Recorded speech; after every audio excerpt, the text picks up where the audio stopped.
Hello， 大家好，我是不随车股市只真心分享价值的 Kevin。那我们现在呢，就来介绍复委托和海外券商他们之间有什么样的差别。那我相信这是要投资美股的人来讲，这是一个他们非常想要了解的一件事情。那我们就来分析一下。首先，我们要先知道复委托是什么意思哦。复委托的意思就是受托买卖国外有价证券的业务。那它到底是什么样的意思呢？我们一般投资人如果要投资的时候，是直接使用海外券商进行投资的话，我们就是直接下单给海外券商，然后由海外券商帮我们进行撮合，然后成功的话呢就成交。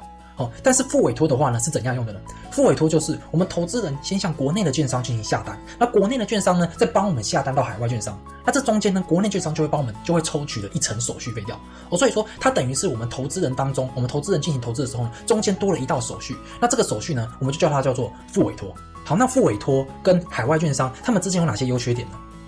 那我们最常听到的就是复委托它的优点就是它可以让我们比较安心。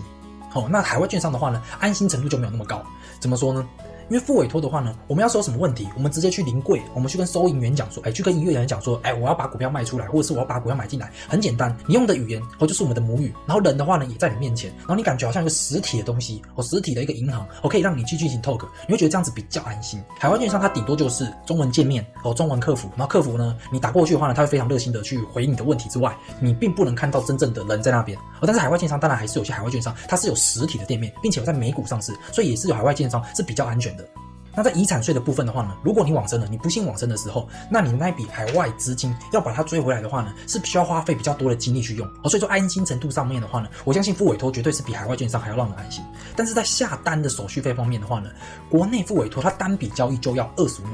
然后呢最少呢也要花 0.3% 以上，也就是$25跟 0.3%， 这两个会取一个比较大的，然后来当做你单笔的交易手续费。各位你要知道是单笔交易单笔交易就代表说你要是买个1股，你买个10股，你买个100股，都是要花同样的钱。所以说单笔交易的话呢，就是比较贵认为来讲是比较贵。那海外券商的部分的话呢，它就是有入金跟出金费，但是它交易的话呢，已经全部免手续费了。所以说海外券商是比国内的一个复委托相较起来的话，它是多了一个入金和出金费，但是它少了一个手续费。好，那海外券商它这个金流的一个会费、电报费还有出金费，这个要怎么算呢？我们看下面这个表格就是我们主要的话呢，投资海外券商我们会用的费用成本费用的话呢，就是会费、电报费还有出金费。那会费的话呢，就是出金还有入金都要付，然后呢每笔按到 0.05% 去进行计收，然后每笔呢最低的话是200，最多是800。这边是以玉山银行为例的。那电报费的部分的话，就是你出金到国外的话呢，如果你是用电汇的方式的话呢，你一封电报就是要$300再加上$20的手续费。那如果你是2封电报的话，就是$900。那出金费的部分的话呢，就是你要把钱拿回来的话，如果你是使用国外的海外券商是使用 First Trade 的话呢，就是要$35。那 TD Ameritrade 的话呢，就是$25。那透支费的话就是$10。所以说大概就是这个概念。那我们直接来做一个举例如果你现在手上有$10万，你手上你有不是$10万，假如你有10万台币，你想要进行投资，那你要投资一档标的的话，那你复委托和海外券商他们之间的费用大概是怎样呢？首先，复委托的话呢，它是不用会费的，但是海外券商的话呢，它的入金费用就要200的会费，再去加上电报费，总共是$1100。但是手续费的部分呢，就是你单笔交易的那个手续费的话呢，你复委托呢是$25，大概就是手续费$700。那海外券商的话呢，就是不用钱，海外券商就是不用钱。所以各位有发现到吗？如果你是$10万去购买股票的话，你好像看起来复委托比较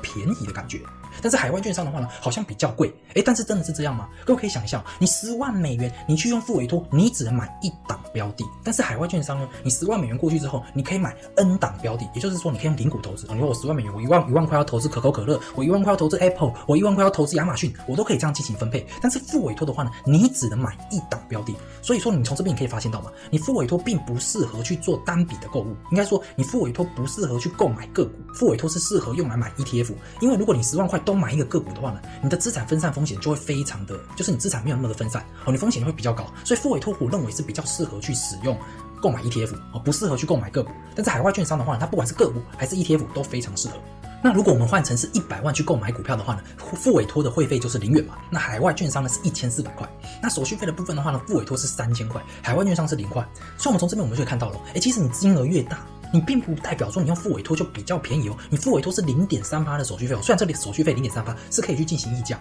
但是它相对于海外券商来讲的话，你金额越大，你的复委托的手续费就会越贵。所以说在这个地方来看的话呢，你钱越多不代表说你用复委托就比较赚。所以我们在这边我们可以得到一个结论，如果我们投资美股的话，我们是使用复委托，那复委托它一次只能购买一档标的，那对一个小资投资组来讲的话呢，就是非常的不友善，因为你买一档标的，如果你不是买 ETF， 你是买个股的话，那你整体的投资的那个分散风险程度就非常的差。但是如果你是使用海外券商，那你就可以让你的投资风险降到比较低，因为你可以购买非常非常多的个股 ，OK， 或者是你可以购买 ETF 都没有问题。好，那接下来我们来看一下国内的复委托跟海外券商他们适合交易的次数。那国内的复委托呢，它就不适合去进行频繁的交易，因为它每次交易的手续费都是比较高的。但是海外券商呢，它却可以频繁的交易。如果你频繁的交易的话，你是不会提高你的成本的，你就只有一个汇钱汇到国外券商的那个费用而已。所以说在交易次数的方面的话呢，海外券商是比较适合说你要频繁交易，或者是你要极少交易都很适合。那开设账户的部分的话呢，国内券商呢它需要有银行账户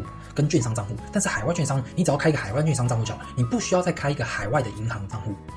然后资产配置的部分的话呢，国内券商就是因为我们刚刚所讲到的嘛，它每次单笔交易就是这么的贵。那如果你要将你的资产重新进行配置的话，那就是比较困难，因为你的费用就是比较高。但是海外券商的话就不用，海外券商如果你发现说，我这个月的那个苹果的比例变高了，我想要将它比例降低的话，你就可以直接用零股直接把它卖出去，你也不需要手续费。所以说海外券商的话呢，你在做资产配置的一个调配的话呢，是比较容易的。